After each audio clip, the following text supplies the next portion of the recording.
प्रधानमंत्री जी से पुनः रिक्वेस्ट करेंगे कि आप अपने मंत्रिमंडल के इस सदस्य को मंत्रिमंडल से बर्खास्त कीजिए, अलग हटाइए, नहीं तो इससे जांच प्रभावित होगा और इसके लिए आप कसूरवार होंगे, बिहार सरकार कसूरवार होगा अगर इनको आप रखेंगे तो। नहीं, भरत तिवारी का इनकाउंटर नहीं, हत्या हुआ है। श्री जीतन राम मांझी जी लगातार कह रहे हैं कि वो लड़का क्रिमिनल है जी। भारत सरकार की का एक मंत्री जिम्मेवारी वाले जगह पर होता है और वो इस तरह की बात नहीं कर सकता है, इससे जांच प्रभावित होता है। मंत्रिमंडल से ऐसे संवैधानिक जगह पर बैठे हुए व्यक्ति को हटाना चाहिए जो कोशिश कर रहा हो न्याय को प्रभावित करने का। नमस्कार, आप देख रहे हैं सिटी पोस्ट लाइव। मैं हूं सृष्टि राज। इन दिनों सोशल मीडिया से लेकर हर जगह बस एक ही नाम चर्चा में है, वो नाम है भरत तिवारी। जी हाँ, बिहार में भरत तिवारी को लेकर हुए फेक इनकाउंटर मामला अब तुल पकड़ चुका है। उस पर राजनीति भी बहुत हो रही है। अब आइए इन्हीं तमाम चीजों पर बातचीत करने के लिए हमारे साथ मौजूद हैं स्टूडियो में कांग्रेस के दो दिग्गज साथी, डॉक्टर सत्येंद्र कुमार सर जो है वो पटना के हाई कोर्ट के एडवोकेट भी हैं, और साथ ही बहुत ही पुराने साथी हैं कांग्रेस के अरुण पाठक सर, वो भी मौजूद हैं। तो आइए इनसे जानते हैं, पहले भरत तिवारी केस के बारे में जान लेते हैं। सर, भरत तिवारी केस को लेकर क्या कहते हैं? तो इस पर तो अब राजनीति करने लगे हैं लोग। नहीं, भरत तिवारी का इनकाउंटर नहीं, हत्या हुआ है। यह सुनियोजित हत्या है। जिला प्रशासन इसमें स्पष्ट रूप से दोषी है। देखिए, इसमें याद होगा आपको भी, माध्यम सरकार ने एक जमनिया गांव है बगल में जी। उस गांव, पूरी गांव गंगा में समा गया। उस गांव के लिए सरकार, भारत सरकार के नीति आयोग के माध्यम से, कल्याण विभाग के माध्यम से 17,000 करोड़ रुपया भेजा था वो गांव को पुनः बसाने के लिए। उस समय मुख्यमंत्री थे माननीय नीतीश कुमार जी। इन्होंने भी अंशदान दिया था सरकार के अपने निधि से। वो होता है माने आवश्यक निधि, आपदा निधि से। उस पैसा के संबंध में बिहार, उस जिला में बहुत कम लोग जानते थे, लेकिन इस लड़के को जानकारी थी। और ये बार बार हर प्रशासन के हर लोगों के पास, बड़े अधिकारी जो जिला प्रशासन में हैं, डीएम, एसडीओ, एसपी, सभी लोगों से जाके मिलता था और कहता था कि ये काम आप इसको बंटवारा बढ़िया ढंग से करिए और उपयोगिता प्रमाण पत्र भी हमको दिखाइए। इससे इसमें ये साजिश है, ये हत्या का कारण उसका हो सकता है और यही है। अगर जुडिशियली माननीय मुख्यमंत्री ने जांच का आदेश दिया है, जांच हो भी रही है, लेकिन उस समय हम चाहते थे कि किसी सिटिंग जज से इसका हो इनपुट। खबर जो हमारे पास है, जो रिटायर्ड जज विनोद जी जांच कर रहे हैं, वो मुख्यमंत्री के यहाँ उठते बैठते हैं। ये पुख्ता जानकारी है, इसलिए हम कहेंगे कि इसको जांच को बिल्कुल पारदर्शिता से किया जाए। और ये हत्या है, इनकाउंटर नहीं है। और हत्या के पीछे हो सकता है कि वो जो फंड आया है, तो काम तो कुछ होना नहीं धरती पर, आरना हुआ है। वो लड़का रोड बनवाया है, चापाकल लगवाया है, बहुत सा एसडीओ से उसकी बहुत ज़्यादा बकझक भी हुआ है। एसडीओ शायद उसको मारपीट भी करवाए पुलिस से। जो चापाकल लगा है वो सरकारी मानक में सही नहीं है, उसमें गंदा पानी आ रहा था, कीड़े वाला पानी आता था। हाँ, कीड़े वाला पानी आया था। उसने कहा था कि आप इसको पी के दिखाइए, तो उन्होंने उस पर लाठीचार्ज करवाया था। जो पब्लिक डोमेन में भी ये बात है। मतलब पब्लिक कह रही है कि मतलब वो उनके पीछे पड़ गए थे, उन्हें मतलब हथियार सौंप दिया, उसके बाद भी पकड़कर उसके सीने पर लात रखा गया, गोली चलाई गई। बिल्कुल, वो हथियार भी सही है कि नहीं, फोरेंसिक जांच का विषय है।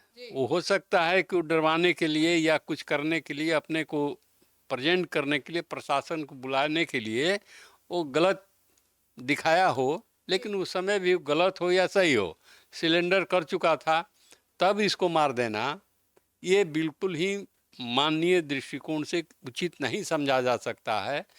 और उसके बाद भी हमने देखा है कि कुछ नेता जो पूर्व मंत्री हैं वो उल्टा सीधा बोल रहे हैं। नागमणि जी का जो बयान आया है, प्रेस प्रतिनिधियों को बुला कर उन्होंने जो बयान दिया है कि क्रिमिनल था, मार दिया, बात खत्म, कुत्ता बिल्ली हैं जी। अब उनके से हम पूछना चाहते हैं आपके माध्यम से कि उनके पिता जगदेव बाबू को भी एक पुलिसकर्मी ने गोली मार दिया था, तो वो हत्या था। तो इसकी हत्या क्यों नहीं? क्या उनके पिता भी कुत्ता बिल्ली थे? जगदेव बाबू भी कुत्ते बिल्ली थे। वो भी समाज के उजागर करने के लिए अपनी बातें बोलते थे। तरीका उनका जो भी हो, वो सुवर्ण विरोधी हो या कुछ हो, उस समय बोलते थे हमेशा। वही चीज़, सेम चीज़ ये लड़का कर रहा था। तो नागमणि जी के रूप के मुख से निकल रहा है कि कुत्ता बिल्ली और क्रिमिनल, तो अपना भी चाल चली चेहरा देख के इसको राजनीतिक तूल न दें। यह मानव हत्या है और मुख्यमंत्री जी को जो आदेश दिए हैं जांच का, हम उससे सहमत हैं। एक बिंदु पर हमारा विरोध है कि वो ये जांच सिटिंग जज से देना चाहिए था, रिटायर्ड जज से नहीं।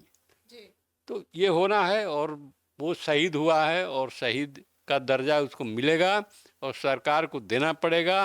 कांग्रेस इस मूड में है और हम दिल्ली में थे चूँकि, इसलिए हम नहीं जा पाए हैं। लेकिन मैं कल फिर वो गांव का भ्रमण करूंगा, जाऊंगा और फिर वहाँ भी प्रेस प्रतिनिधियों से बातचीत करके इस मामले को दबाना नहीं होगा, दबने नहीं दिया जाएगा। वो शहीद हुआ है तो शहीद का दर्जा मिलेगा, ये मैं कह रहा हूँ आपसे। मतलब इसमें बस उस शहीद इंसान को न्याय दिलाया जाएगा, राजनीति फायदा नहीं ना उठाइए? नहीं, कोई राजनीतिक फायदा उठाने का सवाल नहीं है। जो लोग राजनीति कर रहे हैं, तो मैं समझ रहा हूँ कि वो क्यों राजनीति कर रहे हैं। वो चाह रहे हैं कि मैं उल्टा सीधा बोल करके सुर्खियों में आ जाऊं और मुख्यमंत्री जी के माध्यम से कोई चीज़ राज्यसभा ले लूं, कोई बोर्ड निगम ले लूं। ये तो मान्यता नहीं, राजनीति का मर्यादा नहीं है, राजधर्म नहीं है ये कि किसी के लाश पर आप राजनीति करिए। यह राजधर्म नहीं कहता है। राजधर्म तो ये कहता है कि जब चुनाव हुआ, जीत गए हम, तो हारे जो वोट दिया वो भी, जो वोट हमको नहीं दिया, हम सब जनता के बराबर हैं। ये राजधर्म है। और ये लोग जो कर रहे हैं अभी कुछ नेता, ये गलत है। इन लोगों को समझ नहीं है या किस मकसद से कर रहे हैं ये भी हम समझ रहे हैं और पब्लिक भी जान जाएगी कि ये गलत मकसद से लोग कर रहे हैं। हाँ, ये होना नहीं चाहिए। वो शहीद हुआ है, जागरूक था, समाज सेवक था, उसने रोड बनवाया है, चापाकल लगवाया है और समाज के लिए लड़ते लड़ते अंत में शहीद हुआ है। उसको शहीद का दर्जा देना होगा। सर, ऐसे में इस पूरे मामले पर कानूनी दांवपेच क्या कहते हैं? देखिए, प्रथम दृष्टया तो ये स्पष्ट दिखता है कि उस लड़के की हत्या हुई है। उस लड़के का कोई आपराधिक पृष्ठभूमि नहीं है अभी तक के जितने जो सामने आए हैं उसमें। सरकार भी सिद्धांततः ये मानती है कि हत्या हुई है, इसलिए जुडिशियल इंक्वायरी की बात हुई, न्यायिक आयोग बनाया, गठित किया गया जिसकी जांच करेगी। सवाल उठता है कि एक सोशल वर्कर की हत्या होती है, पुलिस करती है और न्यायिक जांच हो रहा है, सरकार का जब यह आदेश है, तो बीच में कुछ लोग जो हैं वो इस तरह से विवाद क्यों पैदा कर रहे हैं, बेवजह उसको क्रिमिनल बना रहे हैं। जब कोई पृष्ठभूमि नहीं है, किसी तरह का उस लड़के पर कोई केस नहीं है और अभी तक जितने साक्ष्य सामने आ रहे हैं सोशल मीडिया पर, वही सबसे बड़ा आधार है प्रमाण के रूप में। जो दिख रहा है कि एक सोशल वर्कर है, आम पब्लिक की समस्याओं को लेकर के लगातार वो जूझ रहा है और उसी में उसकी जान भी गई है। तो कुछ जो समाज के वैसे जो कभी मानिंद रहे हैं, वे लोग उठा रहे हैं, विवाद पैदा कर रहे हैं कि वो अपराधी था तो कुत्ता था, क्या क्या चीज कह रहे हैं। ये बहुत दुखद है। ये समाज में एक विद्वेष फैलाने की कोशिश हो रही है।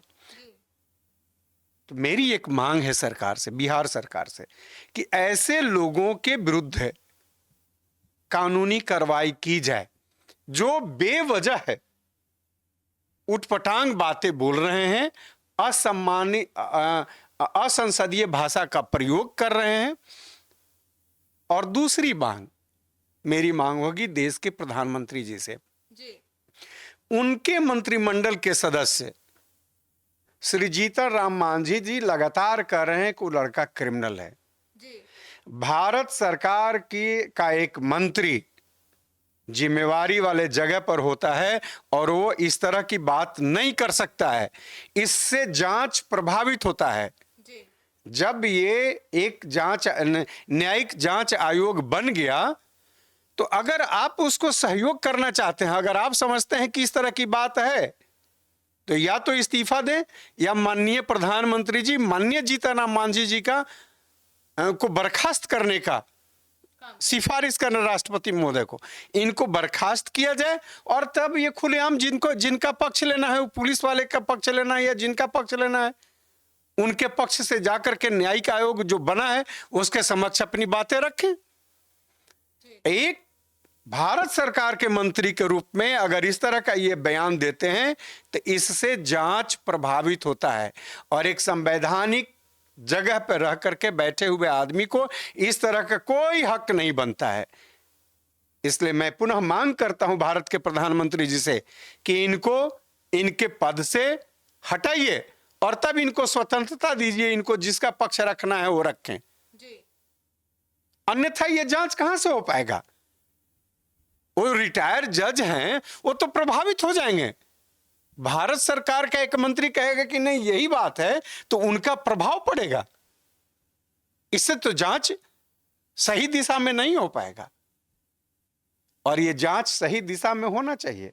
देखिए वो ना आदमी लड़का कोई पॉलिटिकल पार्टी का था, मैं किसी पॉलिटिकल पार्टी का हूं, लेकिन इस मामले में कोई पॉलिटिकल पार्टी की बात नहीं है और बिहार सरकार का एक बार निर्णय हो चुका जांच का, न्यायिक जांच का, तब इसमें इधर उधर का जो बयानबाजी किया जा रहा है और वो भी संवैधानिक पदों पर बैठे हुए आदमी के द्वारा, ये समाज में नफरत फैलाने की एक कोशिश है, आपसी विद्वेष पैदा करने की कोशिश है। कहीं न कहीं उनकी निहित कोई होगा स्वार्थ, इसलिए ये पैदा करना चाहते हैं, बिहार को अस्थिर करना चाहते हैं।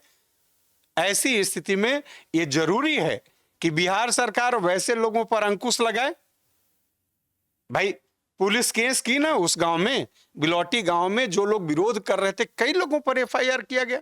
तो ऐसे जो लोग बैठे हुए बाहर है, जिनको कोई जानकारी नहीं और उठपटांग बातें बोल रहे हैं, उन पे तो अंकुश लगना चाहिए और प्रधानमंत्री जी को अपने मंत्रिमंडल से ऐसे संवैधानिक जगह पर बैठे हुए व्यक्ति को हटाना चाहिए जो कोशिश कर रहा हो न्याय को प्रभावित करने का। और ये गलत है, ये अपने आप में दुखद घटना है। उस लड़के की हत्या हो, इनकाउंटर की जो, लेकिन दिखता तो यही है। परिवार तो कह रहा है कि सोची समझी साजिश के तहत मारा गया। ये सृष्टि जी, परिवार क्या कहता है और क्या कहता है, वहां देखे हैं वो क्या कहते हैं, सो तो अपने जगह पर है। लेकिन जो उस लड़के ने खुद का लाइव टेलीकास्ट जो फेसबुक पे किया, क्रिएट किया, जो सामने घटित हुआ उसमें कहीं तो इधर उधर करने की जो बात नहीं है। सामने लाइव जो हुआ वो जो दिख रहा है, उस लड़के ने जो पिस्टल रखे हुए था, असली था नकली था, ये जांच का विषय है।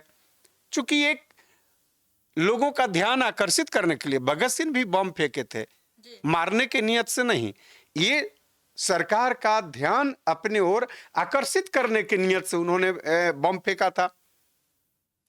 तो न्यायालय में केस चला, सजा हुई। ऐसा तो नहीं है कि पुलिस को कहीं में मिला हुआ अधिकार कि आपको तुरंत न्याय कीजिए, अगर गलत भी किया तो तुरंत न्याय करने का तो सेल्फ डिफेंस में आप कहीं गोली चला सकते हैं, तो सेल्फ डिफेंस की बात कहां थी?